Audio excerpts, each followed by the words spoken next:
दोस्तों, आज हम लोग एक ऐसी एनबीएफसी स्टॉक के बारे में बात करने वाले हैं जिसके ऊपर कोविड की वजह से कोई भी किसी भी तरीके का कोई असर नहीं पड़ा है।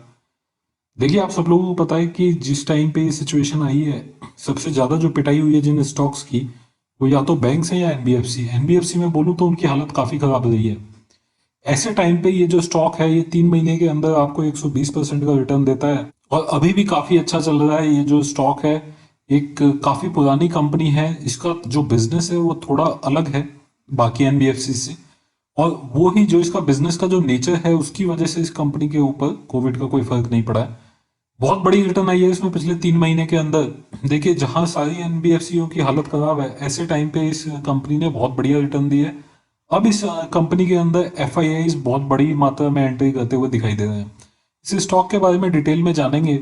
इससे पहले मैं स्टार्ट करूं, आप लोगों से रिक्वेस्ट है कि अगर आप फर्स्ट टाइम मेरे चैनल के ऊपर आए हैं या फर्स्ट टाइम मेरा कोई वीडियो वॉच कर रहे हैं, तो आप मेरे इस वीडियो को आप लाइक करने के साथ साथ मेरे चैनल को सब्सक्राइब भी कर लीजिएगा। फ्यूचर में इसी तरीके की इन्फॉर्मेशन, इसी तरीके की इन्फॉर्मेटिव वीडियोस आपको टाइम टू टाइम मिलते रहेंगे। तो स्टार्ट करते हैं। ये जो स्टॉक है, देखिए, इसका नाम है मुथूट फाइनेंस लिमिटेड। साउथ की कंपनी है, और जैसे आप ज़्यादातर लोग इसके बारे में जानते हैं, गोल्ड फाइनेंसिंग का ये कंपनी काम करती है। कंपनी का करीब 80 से 90% जो बिजनेस है वो गोल्ड फाइनेंसिंग के अंदर है। काफ़ी सारी सब्सिडरीज कंपनीज हैं इस कंपनी की जो कि एनबीएफसी का ही काम करती हैं। वहाँ से भी इस कंपनी को काफ़ी सपोर्ट मिलता है। देखिए, आज की डेट में इस कंपनी का जो स्टॉक प्राइस है वो चल रहा है 1086 रुपीज़। इस कंपनी ने अपना जो 52 वीक हाई बनाया वो तो करीब 1300 रुपये के आसपास बनाया, 1284 रुपये यहाँ पे आप देख सकते हैं। 52 वीक लो इसका करीब 477 के आसपास है। मतलब यहाँ से अगर आप देखें, ये जो इसने 52 वीक लो बनाया था, ये बनाया था इसने 24 मार्च को जब मार्केट क्रैश हुआ था। वहाँ से इस स्टॉक ने करीब 130-140% के आसपास रिटर्न दिया इन्वेस्टर्स को। आज की डेट में इस कंपनी की जो मार्केट कैप है वो है करीब 43,000 करोड़ के आसपास। पी वैल्यू बनती है करीब 14 की। इस कंपनी का काफ़ी बढ़िया ईपीएस लगाती है ये कंपनी 75 रुपीज़ के आसपास का। बुक वैल्यू देखें तो करीब 288 रुपीज़ की बुक वैल्यू है, और एक डिविडेंड पेइंग कंपनी है। करीब 1.5% के आसपास इस कंपनी का डिविडेंड यील्ड है। देखिए, जो इसके प्रमोटर्स हैं उन्होंने लगातार इस स्टॉक के अंदर 73% के आसपास हिस्सेदारी बनाई हुई है लंबे टाइम से। यहाँ पे आप देख सकते हैं, ये जो होल्डिंग है ये प्रमोटर्स की है। प्रमोटर्स के पास अभी भी 73.4% शेयर्स हैं आज की डेट में भी। और अगर आप देखेंगे प्रमोटर्स के बाद जो दूसरी सबसे बड़ी होल्डिंग आपको यहाँ पे दिखती है, वो आपको दिखती है एफआईआईज की। यहाँ पे आप देख सकते हैं, ये 14.4% के आसपास जो होल्डिंग है ये एफआईआईज की है। इसको अगर आप पिछले कुछ क्वार्टर्स के अंदर देखेंगे तो आप देखिए इस तरीके की यहाँ पे एफआईआईज की होल्डिंग रही है लगातार बढ़ते हुए। जून 2019 में ये करीब 10% के आसपास, मतलब 9.9% थी, अभी बढ़ के 14% से ऊपर है। इसके बिल्कुल ऑपोजिट जो डीआईए होल्डिंग है, डोमेस्टिक इंस्टीट्यूशनल इन्वेस्टर्स की जो होल्डिंग है, वो यहाँ पे लगातार गिरते हुए।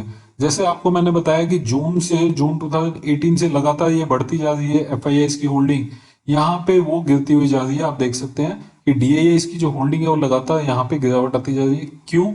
और प्रमोटर्स की होल्डिंग सेम है, तो जो आपके डीआईआईज हैं वो शेयर्स ऑफलोड कर रहे हैं, और जो एफआईआईज हैं वो यहाँ पे शेयर्स खरीदते हुए दिखाई दिए हैं। लगातार हर एक महीने में, हर एक क्वार्टर में ये देखने के लिए मिला है कि डीआईआईज अपने शेयर्स एफआईआईज को बेच रहे हैं। एफआईआईज इस स्टॉक के अंदर काफी इंटरेस्टेड है आज की डेट में। अब देखिए, ये जो इतनी रिटर्न आई है, ये कुछ ऐसा नहीं है कि किसी तरीके का बबल है या फिर कोई विदाउट फंडामेंटल्स कंपनी का जो स्टॉक है वो भागे जा रहा है। इसके अगर आप नंबर्स देखेंगे पिछले कुछ टाइम के, देखिए कुछ क्वार्टर्स के यहाँ पे नंबर आपको दिखाए गए हैं। यहाँ पे अगर आप इस कंपनी की ग्रोथ देखोगे तो बहुत ही अच्छी ग्रोथ रही है। जून 2018 में करीब 1700 करोड़ के आसपास का इस कंपनी का टोटल रेवेन्यू आता था क्वार्टरली बेसिस पे, जो कि अभी बढ़ के 2600 करोड़ से ऊपर का है, आप देख सकते हैं। और इसमें जो टाइम लगा है वो 2 साल भी नहीं लगे हैं, तो काफी अच्छी ग्रोथ इस कंपनी की आई है। नेट प्रॉफिट भी आप देखोगे 500 करोड़ से बढ़ के करीब 850 करोड़ के आसपास का लगातार नेट प्रॉफिट ये कंपनी लगा दी है। पिछले 3 क्वार्टर देखें तो इसने काफी अच्छा नेट प्रॉफिट यहाँ पे दिखाया है। उसके साथ ही इस कंपनी का आप ईपीएस देख सकते हैं, किस तरीके से ईपीएस यहाँ पे बढ़ता हुआ दिखाई दिया है। जून 2018 में जो कि 12 रुपए के आसपास होता था, अभी 20 रुपए से ऊपर है, 21 रुपए के आसपास है। अगर आप ईयरली बेसिस पे देखोगे तो वो करीब 78-79 के आसपास बनता है। अब जानते हैं कि कोविड का इफेक्ट इस स्टॉक के ऊपर क्यों नहीं पड़ा। इसका जरा डिटेल में जानने की कोशिश करते हैं। मैं आपको कुछ इंपॉर्टेंट इन्फॉर्मेशन इस स्टॉक के बारे में दिखाता हूँ। देखिए फोर्थ क्वार्टर के नंबर्स भी आ चुके हैं, सारी चीजें अभी यहाँ पे देखते हैं। देखिए इस कंपनी के जो नंबर्स आए हैं, अगर वहां पे आप देखें, कंपनी की जो ग्रोथ है बहुत ही अच्छी रही है इस क्वार्टर में।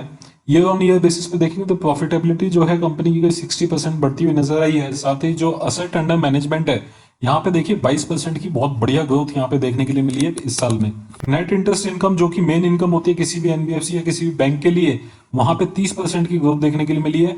प्रॉफिट बिफोर टैक्स में आप देखेंगे 38% की ग्रोथ। साथ ही जो गोल्ड लोन एयूएम है, asset under management gold loan के लिए, उसमें 21% की ग्रोथ यहाँ पे देखने के लिए मिली है। अब मैं आपको बताऊं, इंडिया में आप सब लोगों को पता होगा कि जो गोल्ड फाइनेंसिंग कंपनीज है वो बहुत कम है। उसकी उसकी एक बड़ी वजह है, देखिए जो गोल्ड फाइनेंसिंग कंपनीज होती हैं उनका बिजनेस सेटअप होने में और उनको एक ठीक ठाक बिजनेस बनाने में बहुत लंबा टाइम लगता है। जो एनबीएफसी कंपनीज है वो इमीडिएटली अच्छा बिजनेस स्टार्ट कर सकती हैं क्योंकि बहुत सारे उनके पास रेवेन्यूज होते हैं काम करने के। लेकिन जो गोल्ड फाइनेंसिंग कंपनीज हैं वो बहुत ही लिमिटेड काम होता है और वो गोल्ड के ऊपर ज्यादा डिपेंडेंट होता है, तो उस चलते बहुत सारी लिमिटेशंस होती हैं। इसके चलते बहुत ही कम कंपनीज हैं जो कि इतनी हिम्मत दिखाती हैं जो गोल्ड फाइनेंसिंग में जाती हैं। बहुत ही स्लो और बहुत ही कम मार्जिन वाला ये बिजनेस है, और इसमें जब तक आप बिजनेस ठीक से सेटअप नहीं कर लेते आपको अच्छे मार्जिन, अच्छी वैल्यू नहीं मिलती।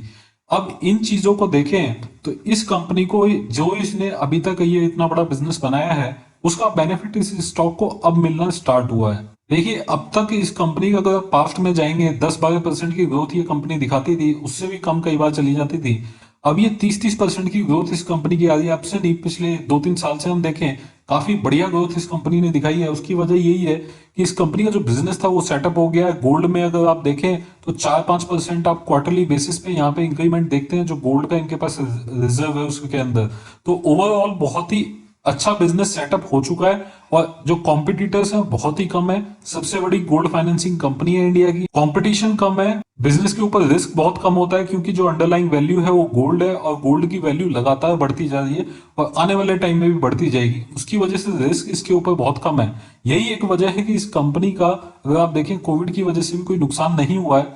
अब मैनेजमेंट की बात माने तो उन्होंने बोला कि कोविड का किसी भी तरीके का कोई इम्पैक्ट इनके ऊपर नहीं हुआ है। साथ ही इन्होंने प्रोविजनिंग जो है वो कम की है। देखिए हर एक कंपनी ने यहाँ पे प्रोविजनिंग बढ़ाई है, इस कंपनी ने प्रोविजनिंग कम की है। साथ ही एनपीए की भी कोई यहाँ पे बात नहीं उठती है क्योंकि जो लोन इस कंपनी ने दिया है वो ज्यादातर गोल्ड लोन है और गोल्ड लोन दिया जाता है 4-5-6 महीने के लिए। ज्यादातर गोल्ड लोन जो होता है वो कम टाइम के लिए ही लिया जाता है। तो ऐसे में एनपीए भी आपको इस कंपनी का बढ़ता हुआ दिखाई नहीं देगा। मैनेजमेंट का मानना है किसी भी तरह की प्रोविजनिंग करने की जरूरत नहीं पड़ी है इस कंपनी को क्योंकि इसका जो बिजनेस मॉडल है वो गोल्ड के ऊपर डिपेंडेंट है। 88% जो इस कंपनी का असेट अंडर मैनेजमेंट है वो गोल्ड लोन से आती है। काफी बढ़िया सिक्योरिटी है गोल्ड की फॉर्म में। गोल्ड जितना है इस कंपनी का वो एक बहुत बड़ी सिक्योरिटी है जो कि बाकी एनबीएफसीज के पास नहीं होती है। अब देखिए इनकी एक श्रीलंका में एक कंपनी है, श्रीलंका में एक सब्सिडरी कंपनी है इसकी जिसका कि अभी जो एनबीएफसी का ही बिजनेस है लेकिन वहां पे सिर्फ 35% जो है वो गोल्ड से आता है। उसको भी ये लोग बढ़ाना चाह रहे हैं। और अभी हम मैनेजमेंट कमेंट्री हमने जो लास्ट सुनी इस कंपनी के नंबर्स के साथ, वहां पे पता चला कि ये लोग श्रीलंका की जो सब्सिडरी कंपनी है उसका 35% जो अभी पोर्टफोलियो गोल्ड से आता है उसको बढ़ा के 90% करना चाह रहे हैं। मतलब जैसे इंडिया में कंपनी है सेम तरीके का मॉडल ये श्रीलंका में रेप्लिकेट करना चाह रहे हैं। कंपनी का मानना है अभी किसी भी तरीके का कोई ना तो केपेक्स की जरूरत है आने वाले 1 साल के लिए, ना ही किसी सब्सिडरी कंपनी में कोई कैपिटल इन्फ्यूजन की जरूरत है अगले 1 साल तक। अगर हम अभी देखें आज की डेट में तो कई 100% ब्रांचेस इस कंपनी की ओपन हो चुकी हैं और अच्छा फुटफॉल भी इस कंपनी को आ रहा है। कंपनी की बात माने तो 70% फुटफॉल इस कंपनी का आना स्टार्ट हो गया है और अगले 10 से 15 दिन के अंदर ये और भी ज्यादा बढ़ेगा। कंपनी क्योंकि जैसे मैंने बताया गोल्ड लोन होता है, गोल्ड लोन कम टाइम के लिए लिया जाता है, इसीलिए इस कंपनी को कोई मॉरेटोरियम देने की जरूरत नहीं पड़ी है। मतलब जो आगे फ्यूचर में जो रिस्क है जैसे बाकी बैंकों को और जो एनबीएफसी है उनको रिस्क है कि जब ये मॉरेटोरियम पीरियड खत्म होगा उसके बाद क्या होगा, वो रिस्क इस कंपनी को यहाँ पे बिल्कुल नहीं है क्योंकि 0% मॉरेटोरियम इस कंपनी का है। साथ ही इसकी सब्सिडरी कंपनी है मुथूट होम, वहां पे जरूर थोड़ा मॉरेटोरियम दिया गया है लेकिन वो भी बाकी एनबीएफसी से कम है। देखिए 25 से 30% वहां पे मॉरेटोरियम दिया गया है जबकि बाकी एनबीएफसी में ये 55 से लेके और 70-75% तक भी मॉरेटोरियम हुए हैं। तो ये सब देख के ये लगता है कि अभी फ्यूचर में जो भी रिस्क है एनबीएफसी के ऊपर वहां पे भी इस कंपनी को बेनिफिट रहेगा, वहां पे भी इस कंपनी का जो स्टॉक है वो गिरेगा नहीं, कंपनी की हालत खराब नहीं होगी। और अब कंपनी का मानना है कि अगले आने वाले कुछ साल तक 15% से ज्यादा की ये इबिटा ग्रोथ दिखाते रहेंगे। तो ऐसे में स्टॉक लगातार मतलब लंबे टाइम तक अच्छा परफॉर्म कर सकता है, काफी लंबे टाइम के लिए भी स्टॉक काफी अच्छा चल सकता है। दोस्तों अगर आपको इन्फॉर्मेशन ये वीडियो अच्छा लगा हो तो आप इस वीडियो को लाइक जरूर कीजिएगा, आप इसको शेयर कर सकते हैं। अगर आपको मेरे वीडियोस पसंद है तो मेरे चैनल को सब्सक्राइब कर लीजिए। फ्यूचर में जो भी वीडियो मैं अपलोड करूंगा उसका नोटिफिकेशन आप लोगों को मिल जाएगा और वीडियो आप लोग देख पाएंगे। अभी के लिए इतना ही। Thank you very much. Take care. Bye bye.